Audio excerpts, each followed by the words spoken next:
Good afternoon, everyone, and welcome to Mount St. Mary's University. My name is Melanie Sava, and I am the president of the Student Government Association here at Mount St. Mary's. It is our pleasure today to host this important discussion with the U.S. Secretary of Education, John King, as well as Mount St. Mary's own alum, Alejandra Ceja, who is the executive director of the White House Initiative on Educational Excellence for Hispanics. Secretary King has a unique perspective on the challenges facing first-generation college students, and he is here for you. So a little bit about the way that this will work. After a few brief remarks, Secretary King and Ms. Ceja will open it up to questions and comments from you. This is your opportunity not only to ask questions, but also to share your life experiences, challenges, or any obstacles that you may have faced or are facing as you all work to achieve your goal of a college education. So please join me in welcoming our moderator, Arturo Carmona of Me Too, Executive Director Alejandra Ceja, and the United States Secretary of Education, John B. King.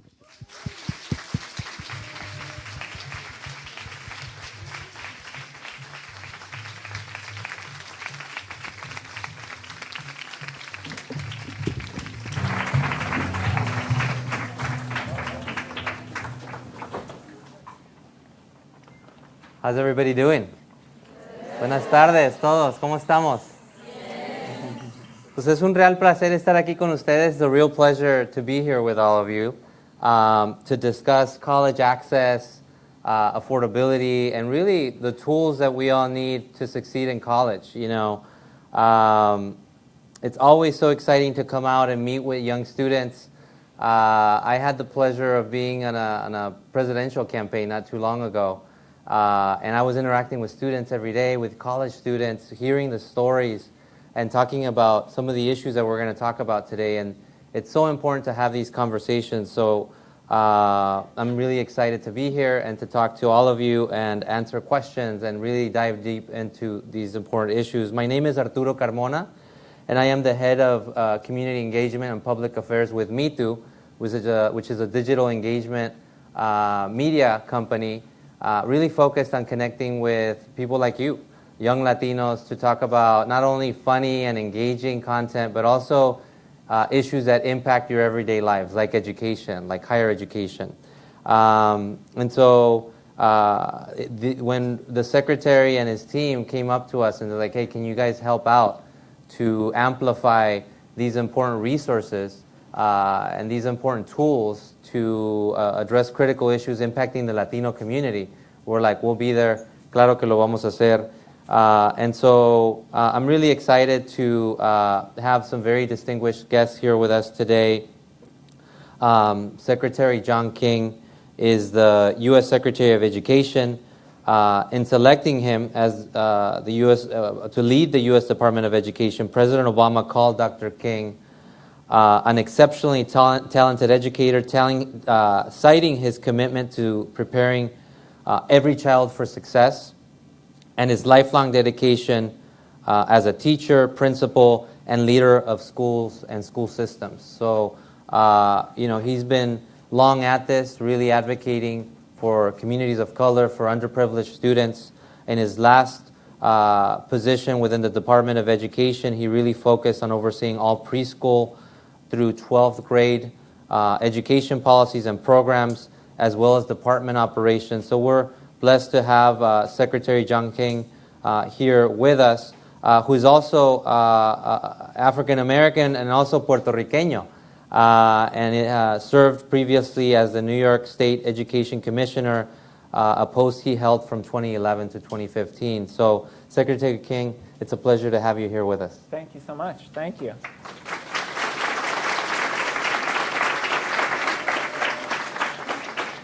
So thank you all for being here for this conversation. I very much appreciate the opportunity to talk about college access, affordability, and completion, all of which have been priorities for the President and the First Lady from the beginning. And I hope we'll talk today about some of the ways that we've worked to expand access. I hope we'll talk today about the important investment that college is and the way that Those who graduate from college are going to make more than $1 million more over the course of their careers, and so it's one of the best investments that you can make in yourself. And we want to talk today specifically about tools and resources the department is providing to help students and families access college opportunity. So I have my colleague, Alejandra Ceja, here with me, who's going to talk briefly about the guide that we're announcing today, which we hope will be a resource for all of you. And I look forward to the conversation. And again, thank you for the opportunity. Thank you. Buenas tardes a todos, ¿cómo están? Bien. ¿Dónde está la energía? ¿Cómo están? It's such an honor to be home. I'm originally from Huntington Park, not too far from here, and a graduate of the Mount, so really excited to be here. And to be rolling out a guide that is really meant for you all, for our Latino community to be better prepared to make informed decisions about college access. And most importantly, we want to continue to have a national dialogue about Latinos in education. So Graduate 2.0 is being released today, so you all are kind of getting the sneak peek at this guide, and I hope that you will help our office disseminate it to your friends and your family members. We really need to get it into the hands of students so that we can continue to talk about the importance not just of college, but how do you plan for college? How do you pay for it? And most importantly, how can you step on campus confident, knowing that you have the tools necessary? So I'm really excited. Graduate 2.0, you can download it off of our website, ed.gov Hispanic Initiative, and we're going to make sure that there's also copies available.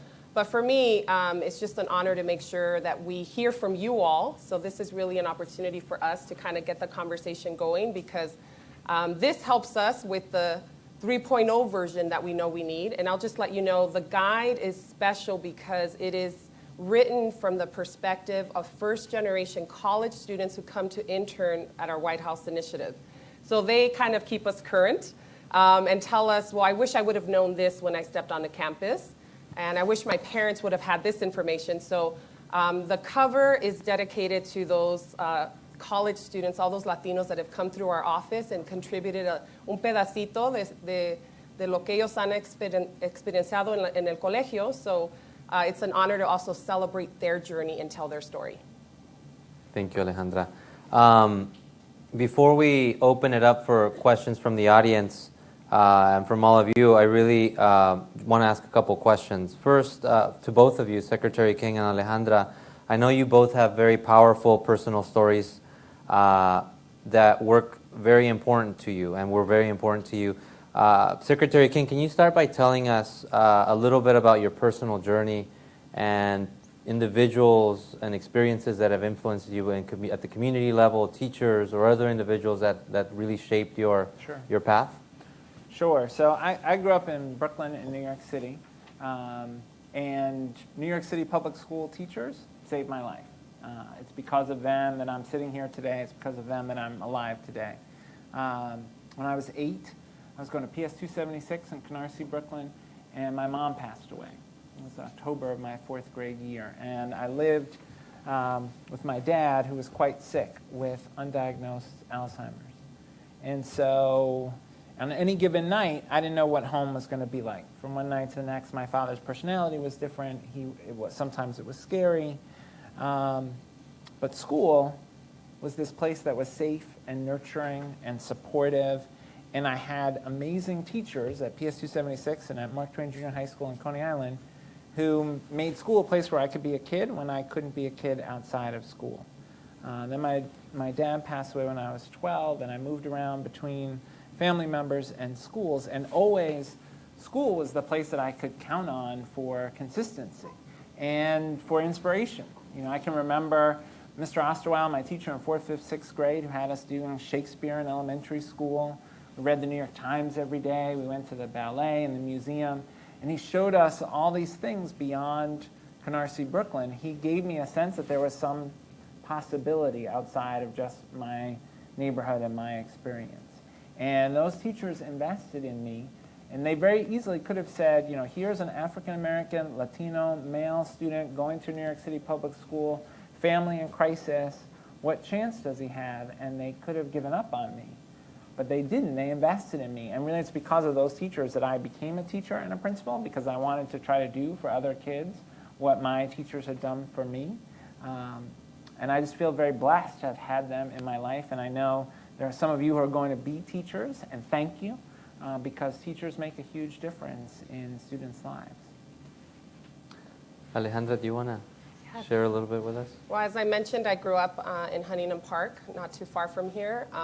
Soy hija de padres mexicanos inmigrantes. And growing up, my parents didn't have a lot of information. They didn't talk about FAFSA. They didn't talk about going to college. I'm one of 5 kids, so my older sister got the brunt of really trying to challenge them to say that it was okay for her to enroll in college. So by the time it got to me, they were like, vete al colegio, like, te vas ir. They were really like, they understood. But I think of my older sister and her journey.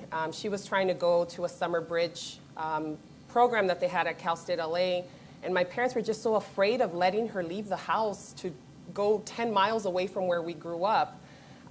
So the work that I'm able to do now is really being able to make sure that we can have resources that are culturally relevant for our parents and for our siblings and for our community.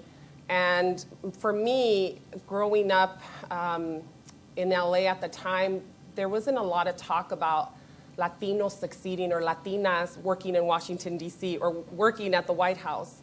But the Mount really gave me the platform to believe that I could do it. I grew up going to an overcrowded public school. And when I came to the Mount, my first class was a leadership class. And I walked in and I sat in the back of the room. And the teacher, Dr. Cheryl Mabey, said, "What are you doing? There's only 10 people in the class. Siéntate enfrente." And it really just helped me get out of my shell, and it helped challenge me. And I ended up studying political science and was really involved in the leadership office and got introduced to Washington, D.C. And I told my family that I was going away to do a 9-month fellowship with the Congressional Hispanic Caucus Institute. And I was sharing with Arturo that it's been 18 years and I'm still in D.C. But it's been a wonderful journey, and I just think these forums really give us an opportunity to share our stories and to really help inform the work that the Secretary gets to do in terms of making policies that really impact our community. You know, I have a similar story as it relates to our parents, right? Sometimes going to college can be this abstract notion for a lot of our family and a lot of our parents, because, you know, a lot of times we're the first one to go to college. So, you know, all these processes, all these applications, FAFSA, you know, this foreign concept.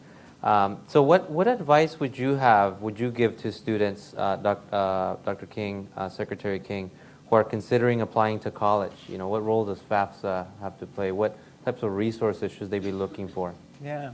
I mean, one of the things that's most important is to start early, right? And to get information early about colleges and about financial aid. And there are 2 resources that are important that the department has. One is the College Scorecard. It's at collegescorecard.ed.gov. And the College Scorecard gives information about how much colleges cost, how students do after they graduate, how much they earn after they graduate, how able they are to pay back any loans after they graduate, and it has links to other information about the colleges and the kinds of programs that are offered. And so that's one important tool, but researching the college options, I know we have some high school students here, researching the college options, critical, right? And figuring out what's the right place for you. Financial aid information, critical to get that early. We just launched the FAFSA, the Free Application for Federal Student Aid, on October 1st. So for the current college students, you know that used to start on January 1, and you used to have to figure out all your parents' tax information, right, even though they hadn't filed their taxes yet. So now it starts on October 1, so it's already available. So if you haven't filled it out, you should. And you're allowed to use information from the prior year's taxes. So for this year, for example, you can use 2015 tax information, which means you can download the information directly from the IRS. It is a much faster process. It used to take an hour, maybe more, maybe multiple hours if you had to gather all the materials. Now it's down to about 20, 30 minutes. and it's designed to be as efficient as possible. And the reason to do it early is that the FAFSA is not only the first step to accessing federal funding, like Pell Grants for low-income families, as well as federal loans, but often the FAFSA is also used by states and by universities to decide how much aid they can give as well. And so filling out the FAFSA is really the first step. Every year, some organizations estimate as much as $2 billion is left unclaimed by students, that they could get, $2 billion with a B, that money they could get, but they don't fill out the FAFSA, and so they don't take advantage. We also see sometimes current college students forget that they need to do the FAFSA each year, and they miss out on aid that they should be getting. So that's a very important process as well. Great. Alejandra, we've seen important progress in the number of Latinos going to college, both 2-year and 4-year institutions, but we're still, despite that important progress, we're still seeing that folks aren't completing at important rates in the Latino community. What advice would you give folks here and for folks listening to us live in terms of tools? How can they prepare? What can they be doing to address this important challenge? I definitely think that student support services are key. Students that are, especially for our high school students that are able to participate in our Gear Up and our Upward Bound programs. There's communities that are introducing kids at the high school to the local colleges so that they can take courses. So that kind of helps take away a little bit of like the fear.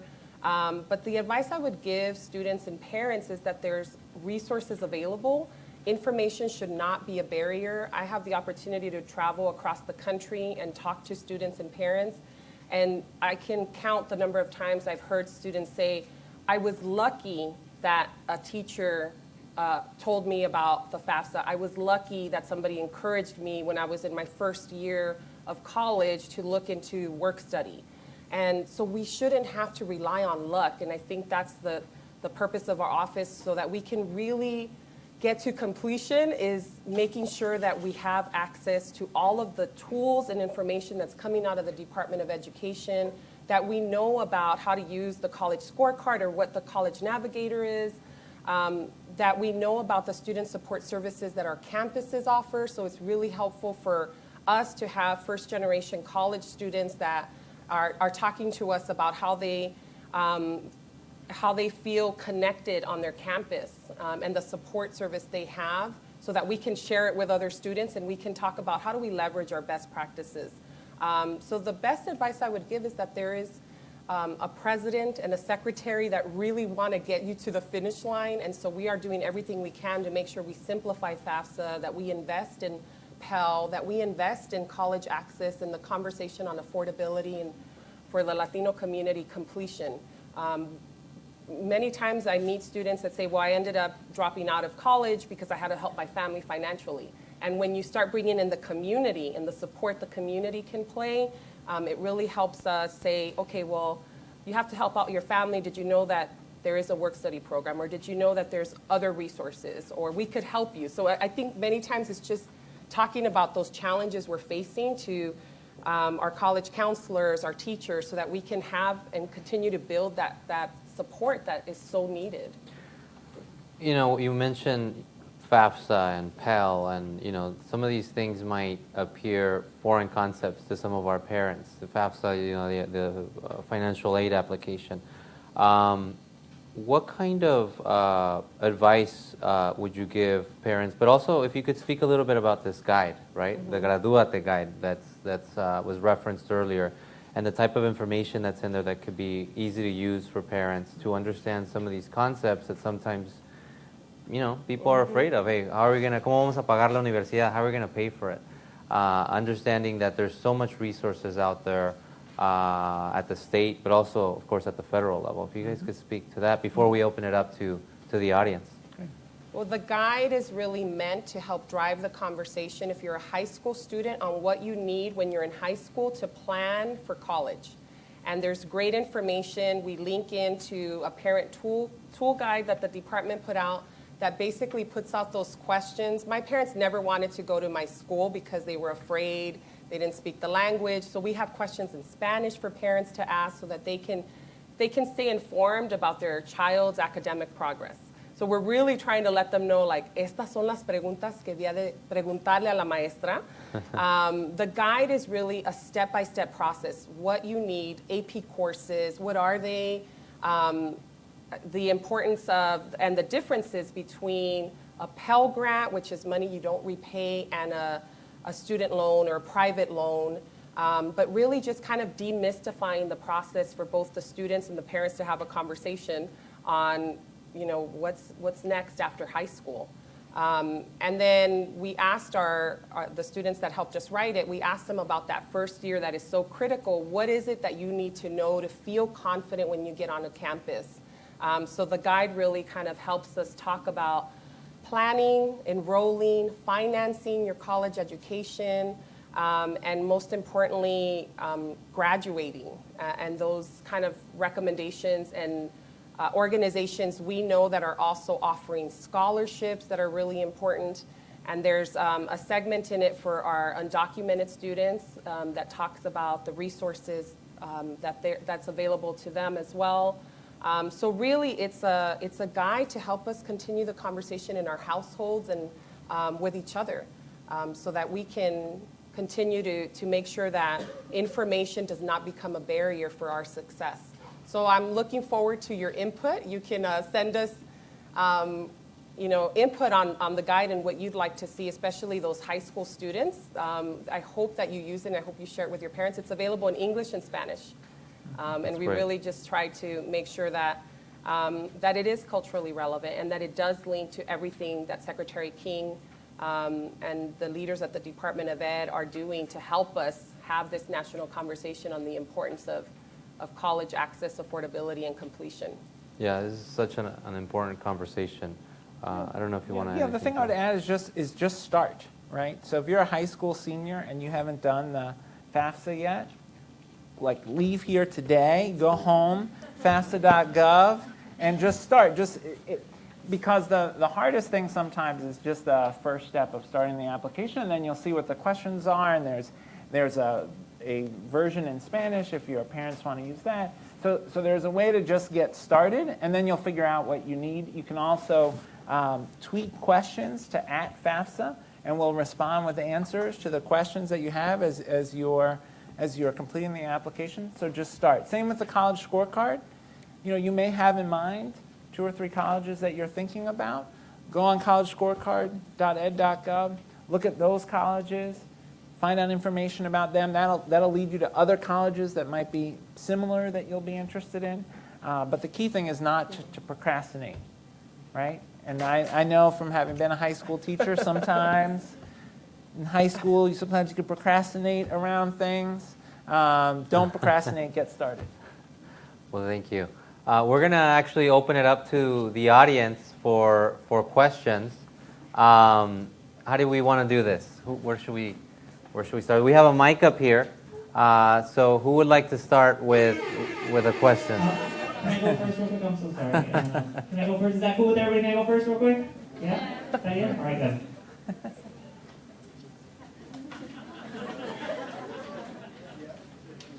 I just think it's like really important that you guys are here and take advantage of this. My name is Alejandro Rosas, aka DJ Horchata. I'm a graduate from like the drink. How many people are going to college? Yeah. How many people went to college? How many people went to college? Yeah, cool. All right, cool.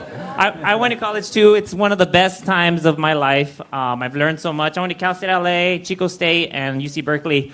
UC Berkeley, go Bears. Hey.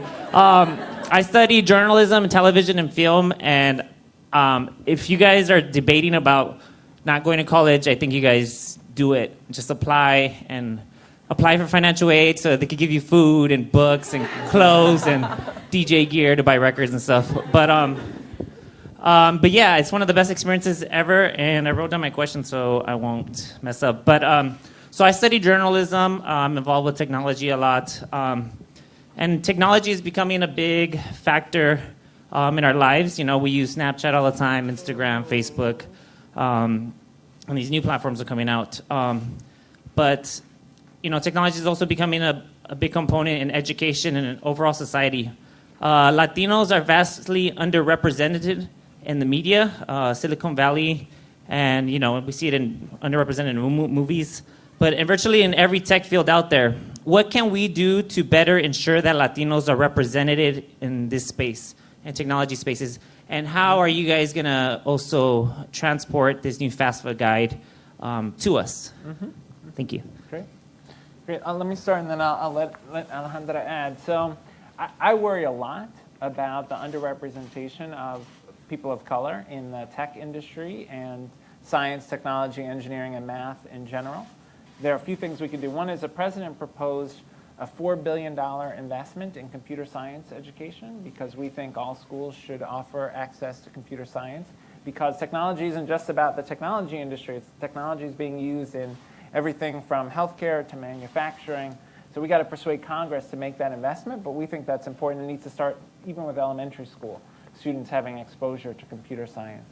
2, we need more math and science teachers, and teachers who know technology and can teach that. So those of you who are thinking about becoming teachers, we need high school math teachers, high school science teachers.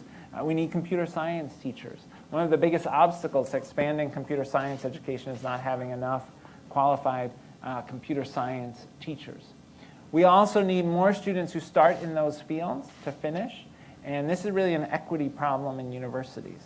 And so if you look at what happens on many campuses, students start out studying math or science or computer science or engineering, but they don't end up staying in the program through to the end. And that's in part about the colleges needing to provide more support to students to help make sure that they don't just start but finish in those degree areas. So we're doing a lot of work on this, but we need colleges to step up and do more. And we also need you to be leaders. Those of you who are in college should go back to your school district and ask what they're doing to make sure that students have access to opportunity. We know, for example, that Latino students are disproportionately likely to go to high schools where you can't even take Algebra 2 or chemistry or physics, not to mention AP classes or international baccalaureate classes.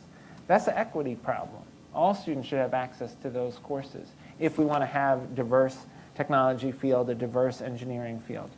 So we need your leadership as well. Alex, what would you add? I completely agree. One of the things that our office has the opportunity to do is use a lot of the data that comes out that helps us address the equity issue. We have an Office of Civil Rights, and they do this biannual collection of data that gives us information on which communities are not offering the full range of STEM courses. So when we go into communities that have a large population of Latino students, we ask those questions because we are able to use that data to say, did you know that you're not offering the full range of STEM courses? So how are we going to prepare that next generation of Latino leaders in tech if we're not preparing them? So we're able to really kind of dive down and use the tools and information that comes out of the department to have these conversations. We've done events with key industry partners and to talk about how are you going to open and create a pipeline for Latino leaders. We did an event at Pixar 2 years ago to talk about what they do and how it has a STEM component and how they can reach out to their neighboring schools. And the simple thing of having one of the employees just talk about how they started and how they got to their career. Really trying to challenge and get more folks to go into classrooms to talk about their journey. We all have a story to tell, and let me tell you, if you're having a bad day, go into any elementary classroom. Those kids will make you feel so good. They really are they're sponges. They're taking in this information, and to just be able to share your journey of how you became DJ Horchata, right? It really makes a difference. So we really use the data to drive the conversation to make sure that we can talk about opportunity and really kind of tear down those barriers. So the first question to ask, and I tell parents, ask if they're offering the full range of STEM courses, and there's always education town halls, the school superintendents or teachers. We can really drive the conversation and focus on what really matters. Great. Okay, we're going to take a few more questions from the audience. Yeah, go ahead.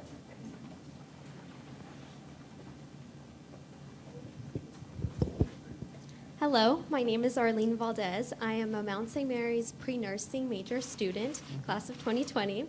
And first of all, I would like to thank Secretary King and Ms. Ceja and Mr. Arturo for being here today. Thank you so much. We really appreciate your presence at the Mount.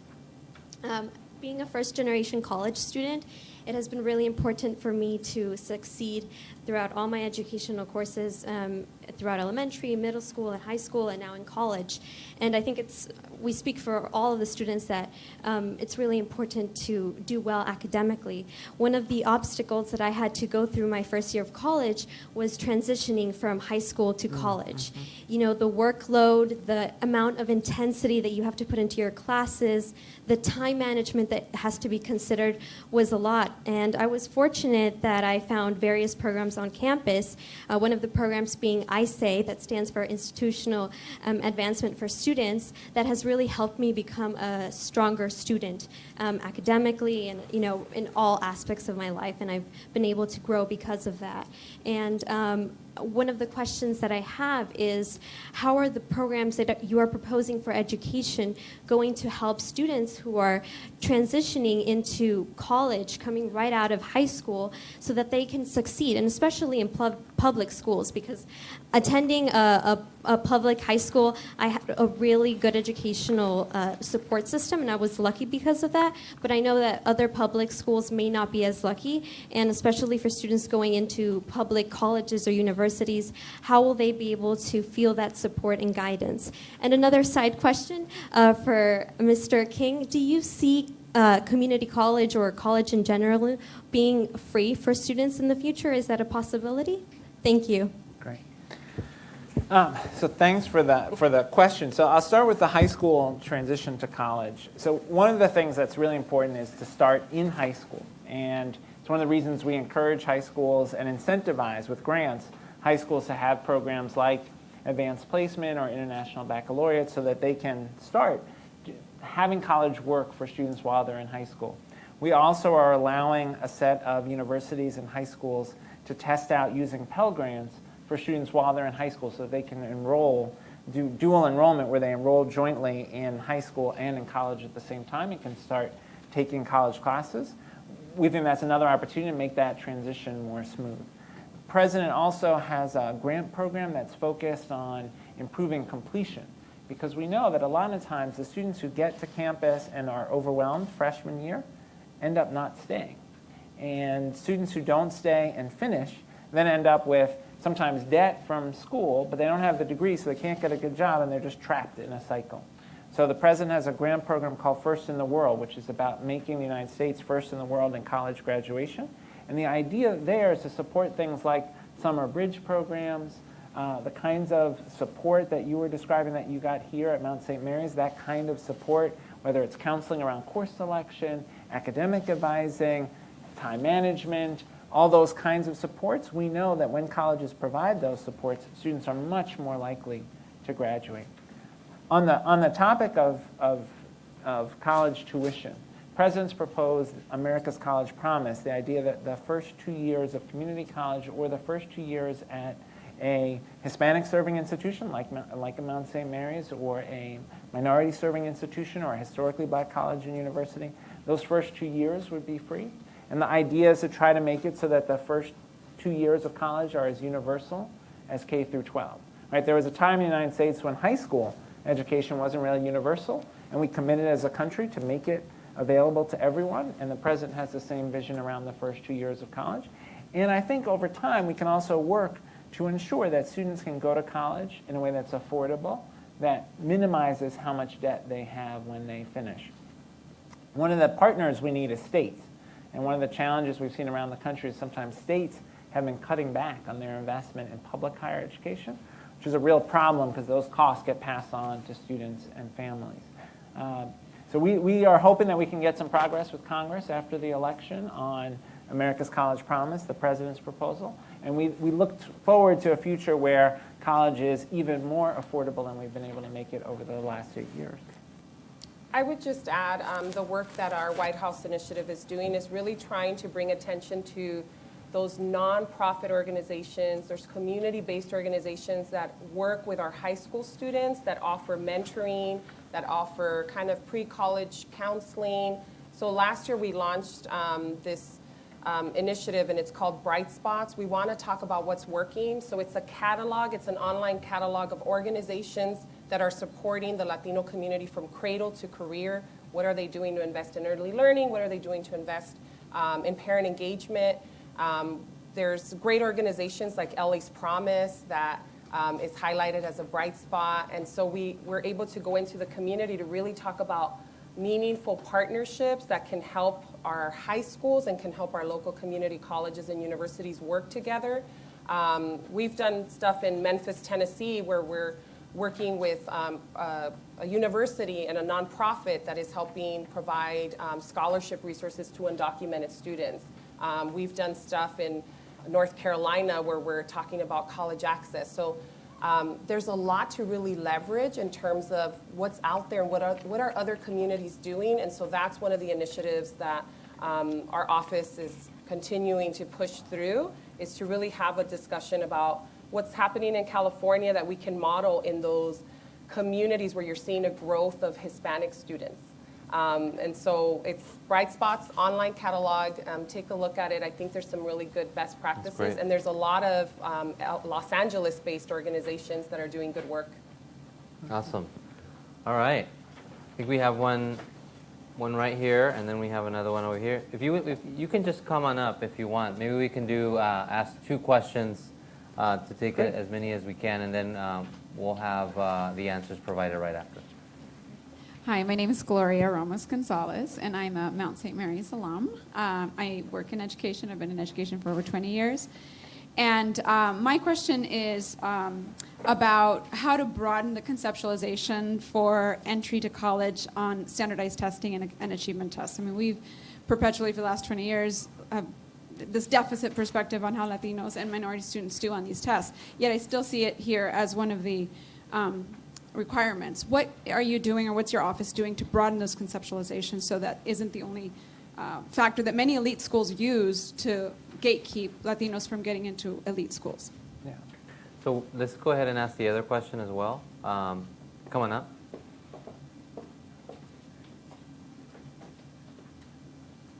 Hello, my name is Susan Martinez. I'm a 4th-year student at UCLA.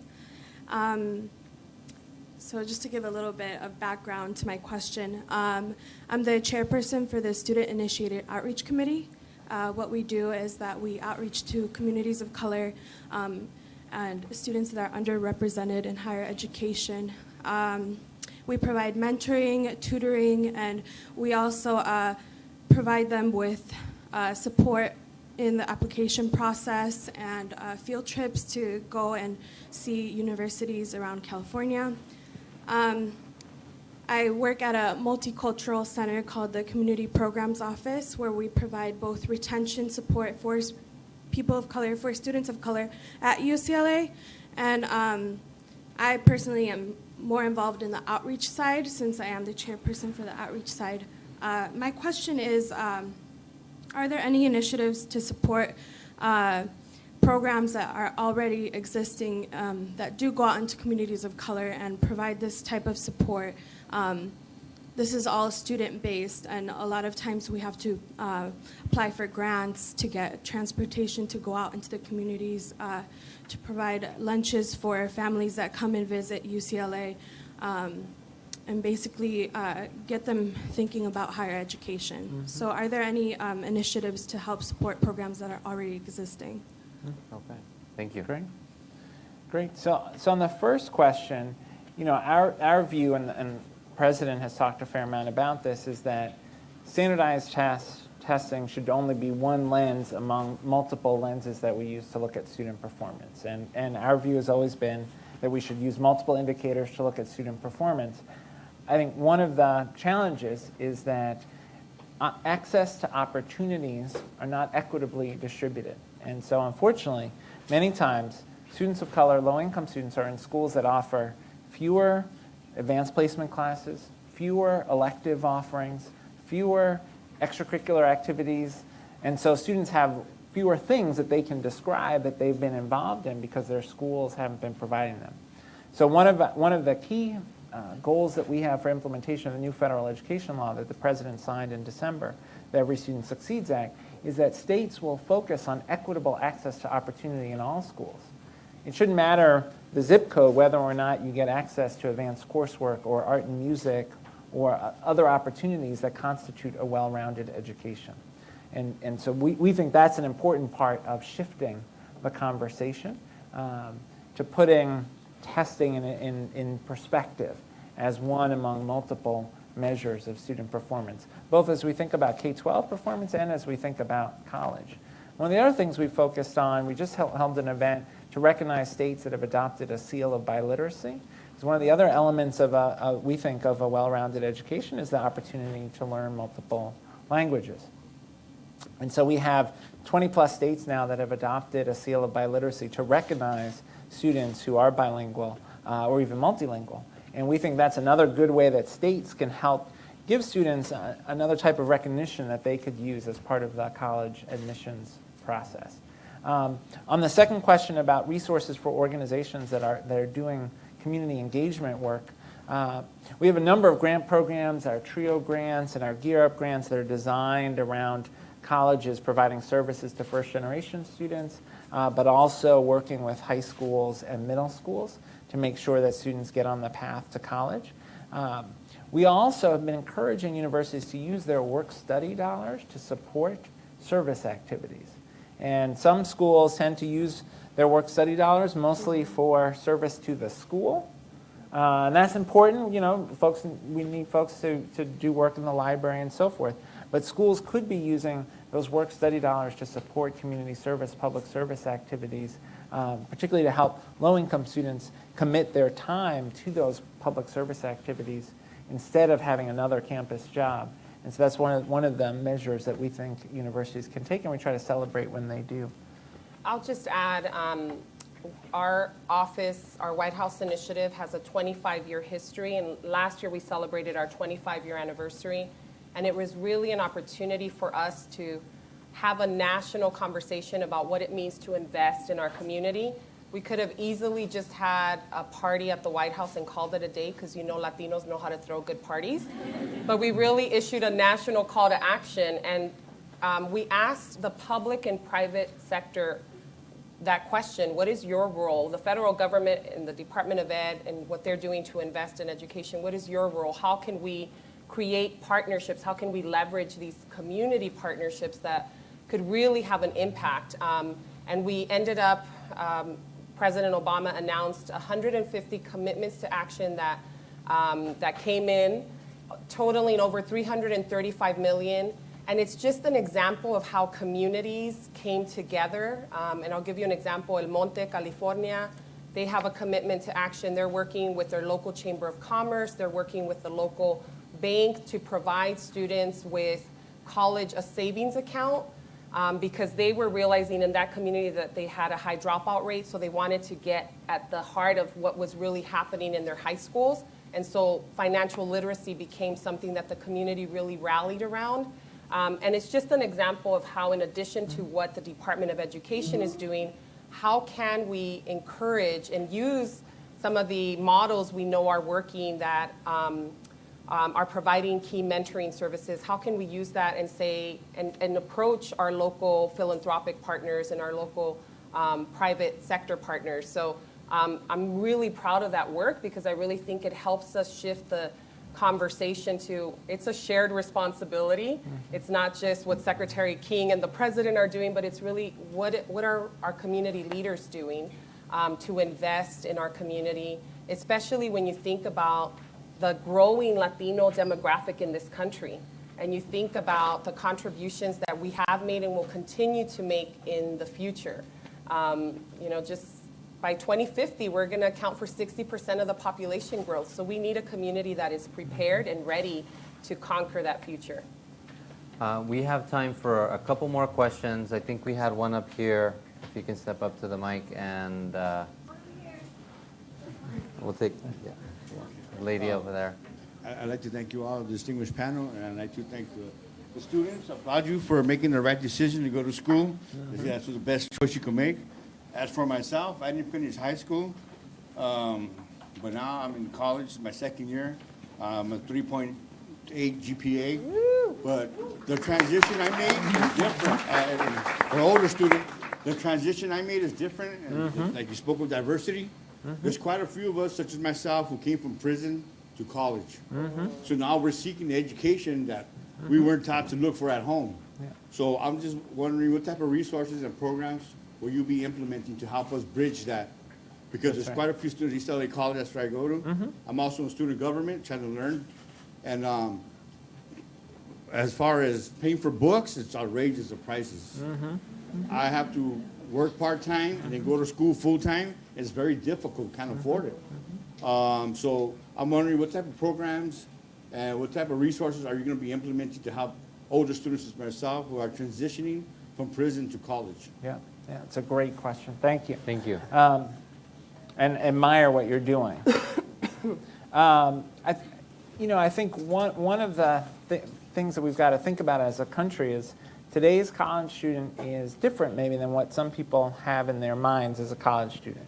Today, many college students are working adults. Many college students are folks who graduated from high school quite a while ago and are returning to school.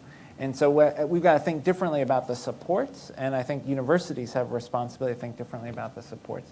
A few things that we're doing that are important to identify. The President has ensured an increase in Pell Grants. Pell Grants have increased by more than $1,000, and now just over $5,700 for Pell Grants. And we've proposed to Congress indexing Pell Grants to inflation long term so that Pell Grants can continue to grow because the costs do go up. And things like books are a burden for students, and we want to make sure that Pell Grants can account for a larger share of the cost. The President also, through the Federal Direct Loan Program, has been able to put $60 billion to students and taxpayers that otherwise would have gone to banks. And we think that's an important investment that's been made, but we'd like to see even more investment, as I mentioned, the America's College Promise as a way to invest. The last thing I mentioned particularly about the issue of education for folks who have been incarcerated. Two things that we're doing. One is in the mid-90s, Congress made a terrible mistake, and was one of many mistakes that were made around mass incarceration. But Congress made the decision to deny Pell Grants to folks who are incarcerated.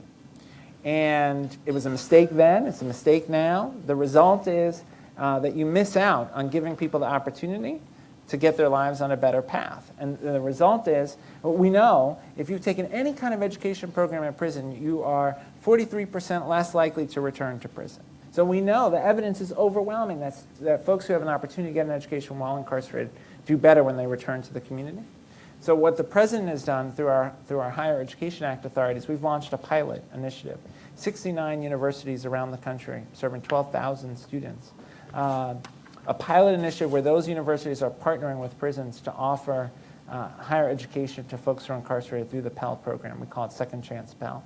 And our hope is that will demonstrate to Congress the importance of reversing the mistake they made in the mid-90s and doing what the President's proposed, which is restoring access to Pell for folks who are incarcerated. We also are working on a partnership with colleges and universities about fair chances and making sure that students' criminal background, criminal records, are not used as an obstacle to admission to college. Because we have many colleges in this country, unfortunately, that use students' arrest record or prior convictions as a basis to immediately reject the student. And they're missing out on folks' talent, folks who've paid their debt to society and deserve a second chance. And so we've partnered with a group of universities to commit to change those policies. And the President has begun the work of changing those policies within the federal government in terms of employment. So I'm so glad you raised this issue, because we think this is a hugely important one, and really a question about our values as a country, and do we believe in second chances? We're running out of time. Let me do a quick time check. Kavika, we have time for a few more questions, and then we're going to make sure we answer all of the questions. We're going to make sure we get all of your information and answer all of them, but we're going to continue with the line.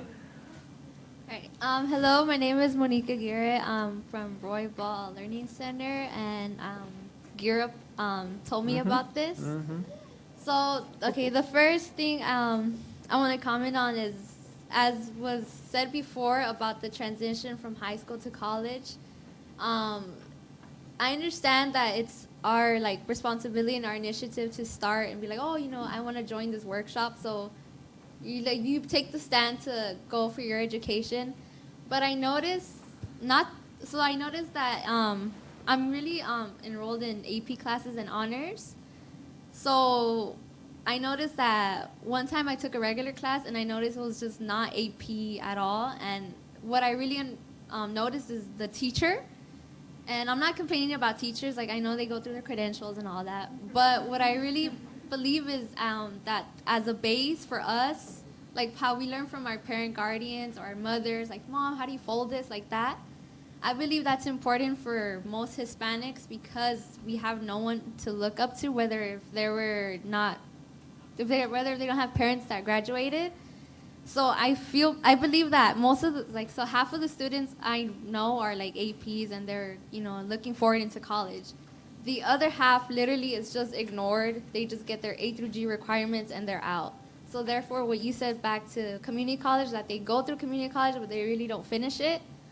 So I think as a person who pays the teachers, or I don't know what it is, what would be your outlook on the teachers? Because if they're the base, they're the one teaching us, I believe, I think not that they should be looked at, but I think they're the starting point for our education. So my question is, oh my God, I lost it. I got you. Thank you. No, that's great. That's a good question. Yeah, look, two thoughts. One, we need great teachers.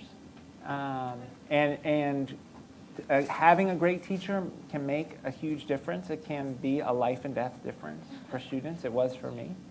And so, we've got to work as a country to make sure that teaching is a profession that folks want to go into. We've got to make sure that teachers are well paid, that their salaries are competitive with other salaries that you can get as a college graduate so that teaching is attractive. We've got to make sure the working conditions in schools are good so that teachers want to stay.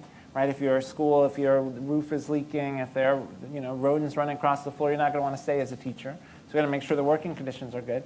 And we've got to make sure that teachers are getting good professional development, support, and evaluation, right? That that as a profession, right, we've got to make sure that teachers are have time to collaborate with their colleagues, have good feedback from their principal, and feel accountable for helping their students. Right? So it shouldn't be that some kids are are learning about college opportunities and other kids aren't in the same school. That's wrong, right?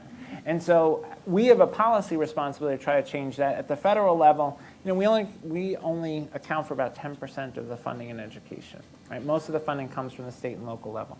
So we use incentives to try to prod sometimes states to pay more attention to some of these issues.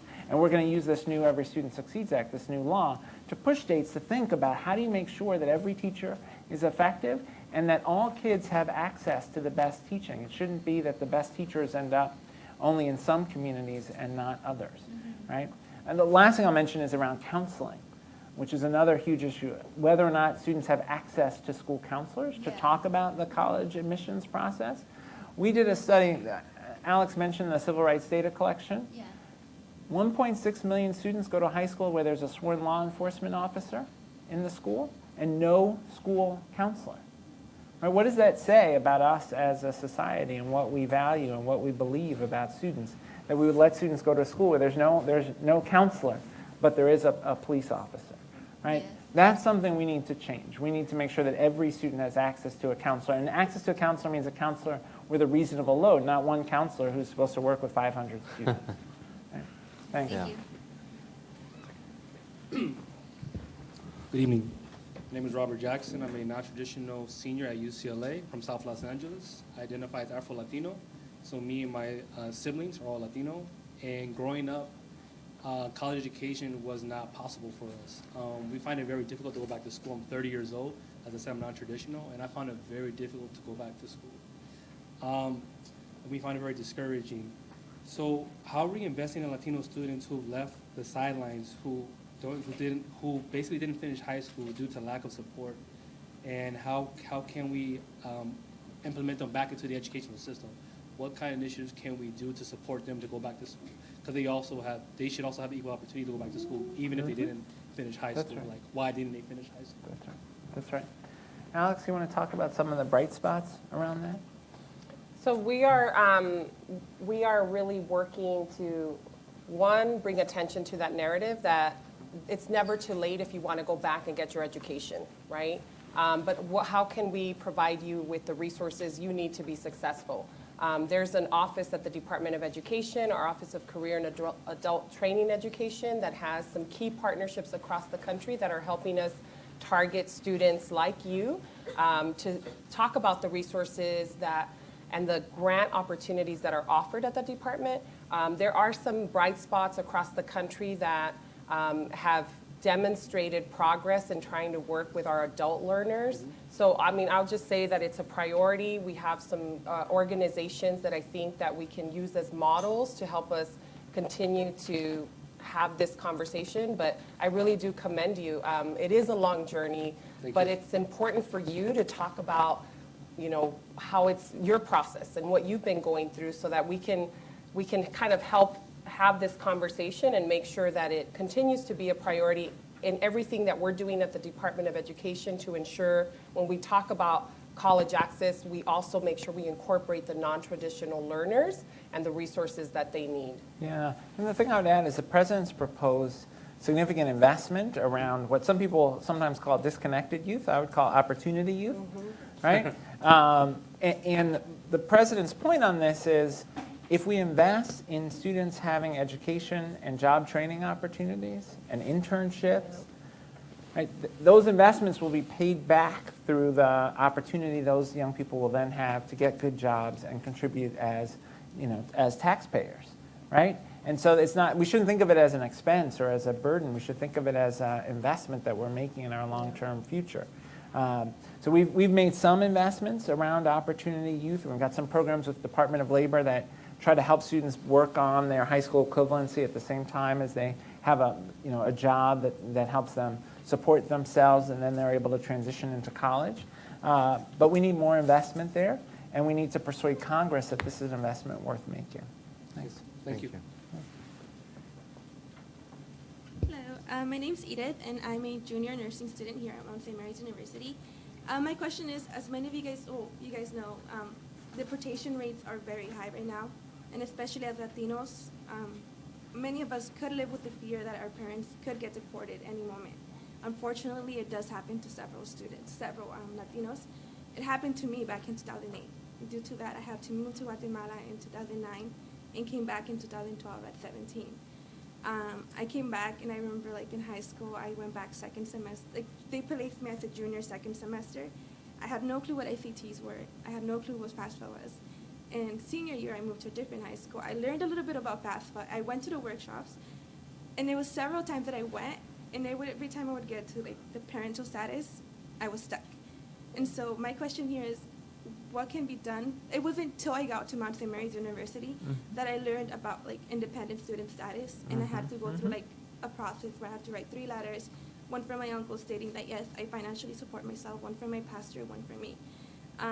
And so as a senior, I would think, how am I going to pay for college? How am I going to go to college? Am I even going to be able to go to college? It wasn't until I found out about that. So what can be done for those students who, are left behind by those deported parents? That's my question. Yeah, no, it's a really important question. Alex should talk about the guide that we have for undocumented students, but I want to make 2 points. One is we need comprehensive immigration reform, and that's right. And part of the challenge for the president has been that Congress has not done their job on comprehensive immigration reform. And so we've had to, as an administration, try to do what we can to address the issue without Congress. And so that's why DACA is so important and has been something that we at the department have worked to support. but it's not a substitute for comprehensive immigration reform. And so the president continues. Let me make one other point. I also believe that our students who are undocumented should be able to get federal financial aid. Now that requires Congress to act. I also think undocumented students should be able to get state financial aid, and that often requires state legislatures to act. And unfortunately, some states have been unwilling to make that investment, which again is short-sighted because these are our students that are part of our community. In terms of students of parents who are undocumented, one of the things we've tried to do is to make the information clearer. We've tried to do that with some of the supporting materials around the FAFSA. It's one of the reasons school counselors are so important. And we've tried to provide tools to help school counselors and teachers better understand what the rules are. Because sometimes people are confused about what the rules are and give students bad information. I've talked to students, I'm sure you know students like this, who've been told, oh, if your parents are undocumented, you can't get financial aid, which isn't true, but is a reflection of some confusion. But Alex should talk about the guide. Yeah, absolutely. The guide, well, there's several resources that the Department of Education has put forward. So we have a page dedicated just to this topic. And it's a guide for undocumented students on different grant opportunities or scholarships we're seeing from organizations like the Dream US, who's a partner. We've been working with some of the colleges and universities that are starting to launch their Latino immigrant centers so that they're kind of helping us inform us of some of the partners that are coming to the table to invest. But the Department of Education has a page dedicated just to resources. And one of the things that our federal student aid office has done is a fact sheet. It's in Spanish and English because we get a lot of these technical questions, and we've tried to really simplify it for the student and for the parent on how do you fill out your FAFSA, or where can you call to get support if you're stuck on a question. So it's also part of the guide that we've included for the Graduate 2.0 is those types of resources. So I'm happy to point you to the website, but we have it on the White House Initiative site. And we've got other partners like the Congressional Hispanic Caucus Institute that are helping us identify the scholarship resources. And I mentioned Memphis, Tennessee. One of our commitments came from Christian Brothers University, and it's just an example of a university that has made a commitment to supporting their undocumented students. So we try to highlight the good work we know is happening for our students and trying to really push the conversation on how we can continue to replicate that. They offered $11 million for scholarships, and since they announced it, they've been able to attract new partners to the table.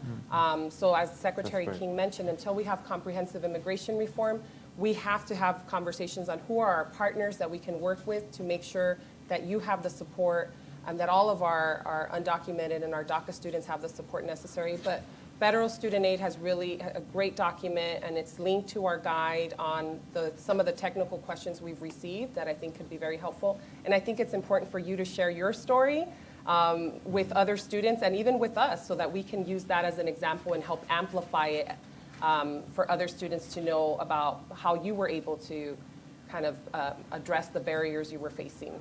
So we've run out of time, but we're going to allow 2 more questions, and I'm sorry, we're going to answer the remaining questions. We're going to allow 2 more questions at the same time. If you could just ask them back to back. We'll add 1 more round of answers, and we're going to have to close up the conversation. I'm sorry. Go ahead. Okay, my name is Oscar Cruz. I am a student at Cal State LA and ELAC. I am 20 years old. I am head of household of six people. I work 43.75 hours a week. And my concern is, as a AB 540 student, is because we're talking something I've been concerned about is the election.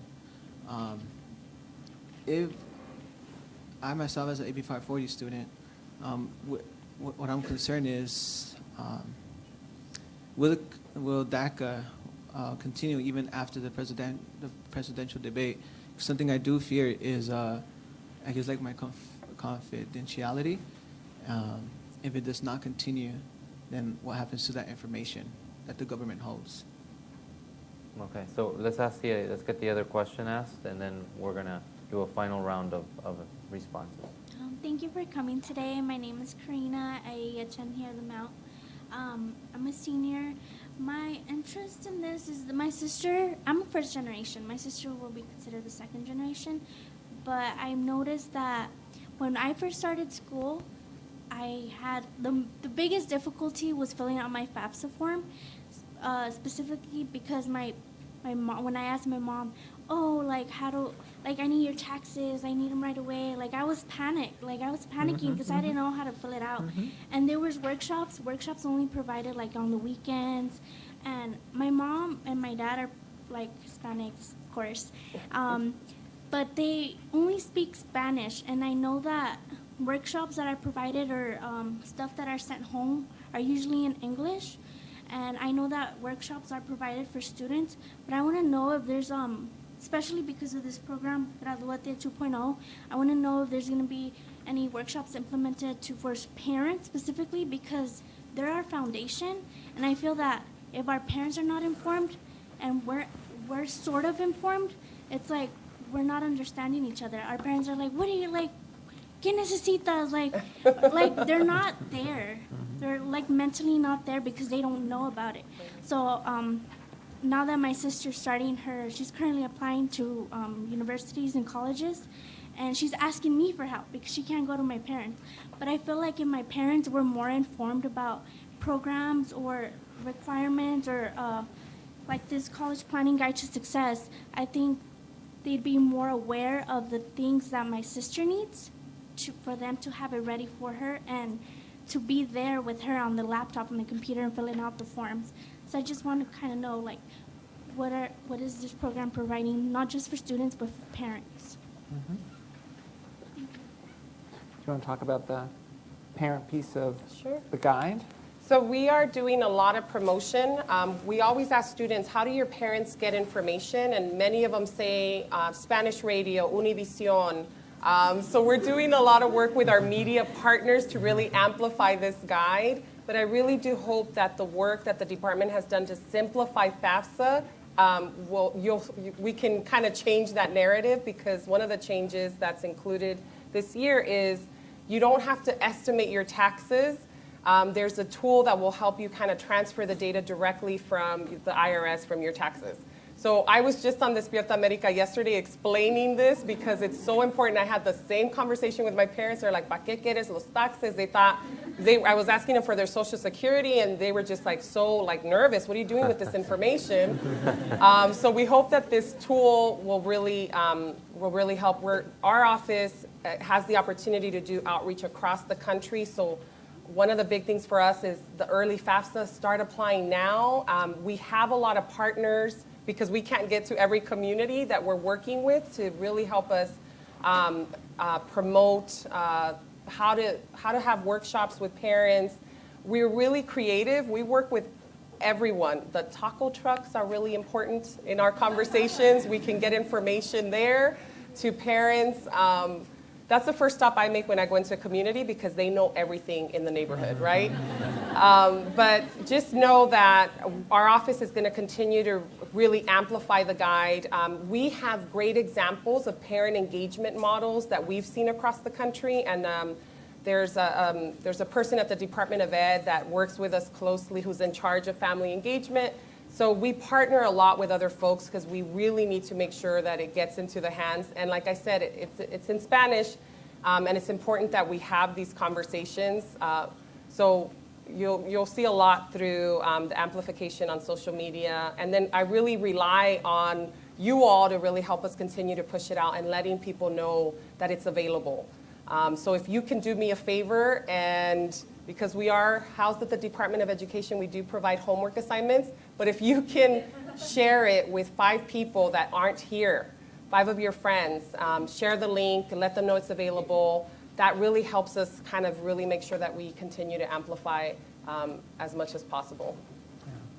So let me make three quick points on those last 2 questions. So as federal appointees, Alex and I can't talk about the 2016 election, right? Because our job is to do the work of government, so we can't be involved in the politics of the election. But I will say that the president has made clear that he believes Congress has a responsibility around comprehensive immigration reform, and we think they should come back and do that now after the election when they come back.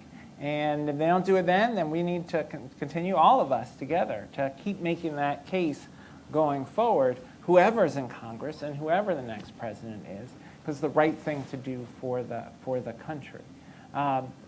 Second, I wanted to make a point about the access to information not stopping at the college application process. We know that the students who are in college, you probably aren't quite thinking yet about any loans that you have and how you will repay them, but soon enough you will start to think about that, especially when the first bill comes.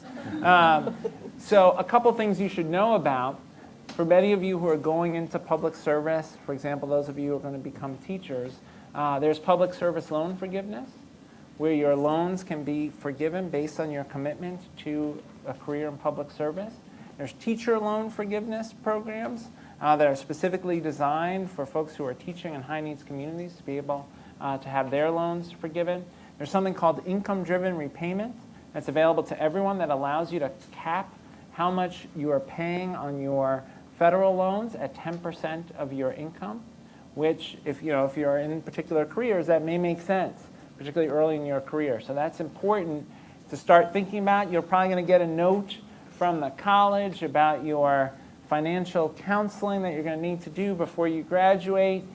Take that seriously and make sure you understand the information. You do not want to have the first time you think about this stuff be when the first bill comes, right? You want to plan around that. And the last point I want to make, so grateful to Mount St. Mary's for hosting this. And I just want to say about this.